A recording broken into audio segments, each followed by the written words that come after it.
ഫ്ലവേഴ്സിന്റെ പിൻബലത്തോടെ 24ന്റെ പുതിയ സംരംഭം 24 study abroad. വിദേശ പഠനം ഇനി സുരക്ഷിത്. വിദേശ പഠനം ആഗ്രഹിക്കുന്നവർ ഉടൻ വിളിക്കൂ 9001 8000 800120. അയ്യോ, വീട് വൃത്തിക്ക് നോക്കാൻ പണയുള്ള ആള് താൻ ഇന്നേ വരെ ഈ വീട് നേരെ വൃത്തിക്ക് തൂത്തിട്ടുണ്ട്. സ്വന്തമായിട്ട് കിടക്കുന്ന റൂമെങ്കിലും തൂത്തിട്ടുണ്ടോ? അതും വീട് ഒരു അലമാരി ഉണ്ടല്ലോ, തുണിയെല്ലാം അവിടെ കുത്തിക്കേറ്റി വെച്ചിട്ടുണ്ടല്ലോ. എന്നിട്ടാ തുണിയാണ് അതൊക്കെ. മിനിമം അലക്കാൻ ഇവിടെ കൊണ്ടുവന്നെങ്കിലും ഇട്ടൂടെ? നോക്കിയോ, എല്ലാം കൂടെ ഒരു ദിവസം കൂട്ടിട്ട് വരട്ടി കത്തിക്കും. ഞാൻ കത്തിക്കും. ആ, നീ ആരടാ? നീ എന്റെ രക്ഷകർത്താവൊന്നുമല്ലല്ലോ, അനിയനല്ലേ? ആ സ്ഥാനത്ത് തന്നെ നിൽക്കുക കേട്ടോ. ഇതാണ് പറയണേ. മൊട്ടത്തോട് പോലും പോത്ത പയ്യന്റെ തലയില് ഇത്രയും വലിയ സ്വത്തൊക്കെ എഴുതി വെച്ച് കഴിഞ്ഞാൽ ഇങ്ങനെ ഇരിക്കും. എല്ലാ അപ്പൂപ്പനെ പറഞ്ഞാൽ മതിയല്ലോ. മുട്ടത്തോട് പോലും പോവാത്ത തല, പേട്ട് തല.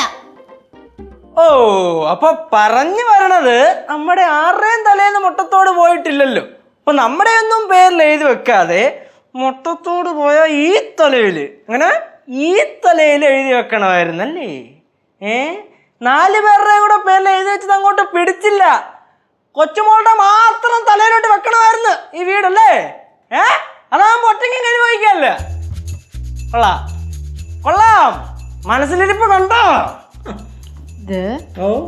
ചെറുക്ക, എനിക്ക് നിന്റെ സംസാരം തീരെ പിടിക്കുന്നില്ല കേട്ടോ. പിടിക്കൂല, നമുക്കറിയാലോ. തന്റെ മനസ്സിലിരിപ്പ് ഒന്നും ഈ വീട്ടിൽ നടക്കൂലോ. മനസ്സിലിരിപ്പോ? എന്ത് മനസ്സിലിരിപ്പ്? എന്ത് മനസ്സിലിരിപ്പ്? തലയിലടിക്കാനാണ് നോക്കിയത്. നിനക്ക് കൊടുക്കുന്ന പൊക്കം വെച്ചോണ്ടെങ്കിൽ പറ്റിയില്ല.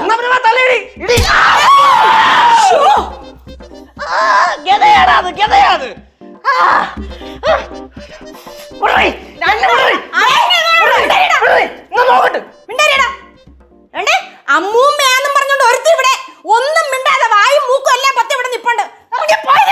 മൂക്ക് പൊത്തിക്കണ പിടിച്ചുവിടെ, അല്ലെങ്കിൽ ശ്വാസം മുട്ടി ചത്തു. അല്ല പിന്നെ നോക്കിക്കോ.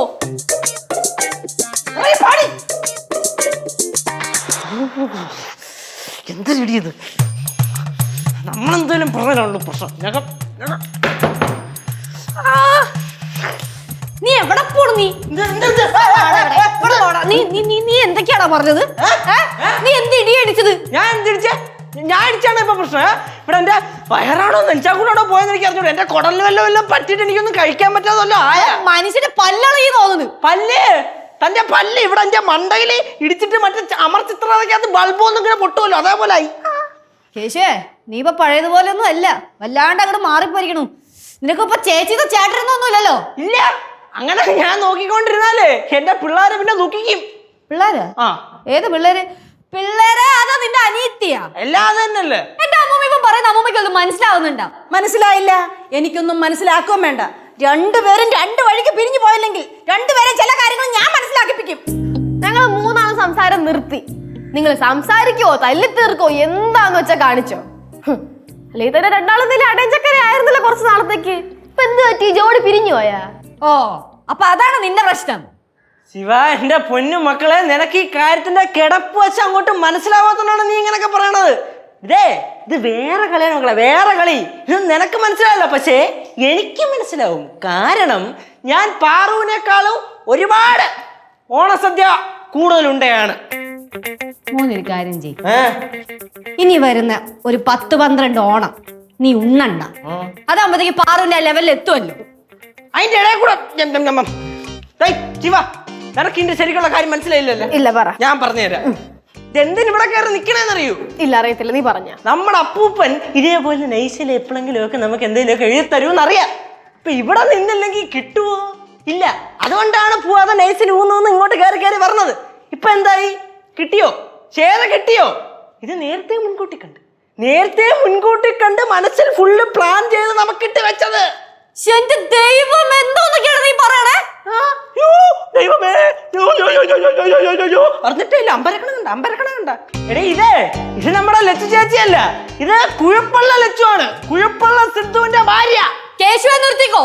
ഇനി നീ വാ തുറന്ന നിന്റെ നാക്ക് ഞാൻ പിഴുതെടുക്കും. നോക്കിക്കോ, നീ എന്തൊക്കെയാണ് വിളിച്ചു പറയണേ? നിന്റെ മനസ്സിലൊക്കെ ഇത്രയും ദുഷ്ടത ഉണ്ടായിരുന്ന?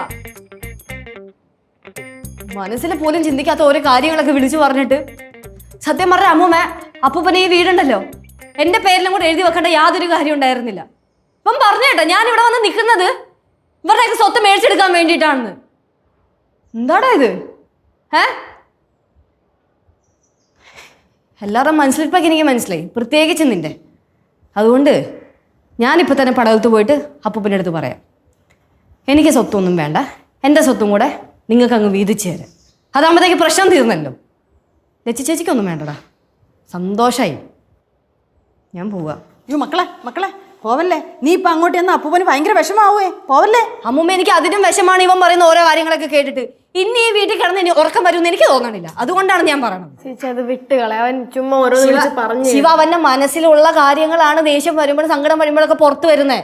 അതെനിക്ക് നല്ലോണം മനസ്സിലാവുന്നുണ്ട്. ഇവന്റെ ഉള്ളിൽ ഇത്രയും കാര്യങ്ങളൊക്കെ ഉണ്ടെങ്കിൽ വിട്ടേ. പോട്ട് ചേച്ചറി ബാഗ് ഞാൻ ബാക്കി തരാം. പോ ചെല്ലേ പോ. എന്നാ എനിക്ക് രണ്ടിലും അറിയണമല്ലോ. അങ്ങനെയാണെങ്കിൽ പോയി നോക്ക്. പിന്നെ ഞാനും ഇറങ്ങി അങ്ങ് പോവും. അമ്മച്ചാണെ തിരിച്ചാ വീട്ടിലോട്ട് കയറി വരില്ല. അല്ല പിന്നെ ഒരുത്ത ഇവിടെ കത്തി കയറാൻ നോക്കുമ്പോൾ തന്നെ ഇവിടെ ഇമോഷണലി തളർത്താൻ നോക്കണ. എന്താണ് നിന്റെ പ്രശ്നം? മനുഷ്യന് വീട്ടിൽ ഇത്ര ഗൃഹനാഥയുടെ പ്രാധാന്യം കിട്ടിക്കോട്ടെ എന്ന് വെച്ച് ഷോ അടിക്കാന്ന് വിചാരിക്കുമ്പോഴത്തേക്കും അതിനും സമ്മതിക്കൂലേ നീ?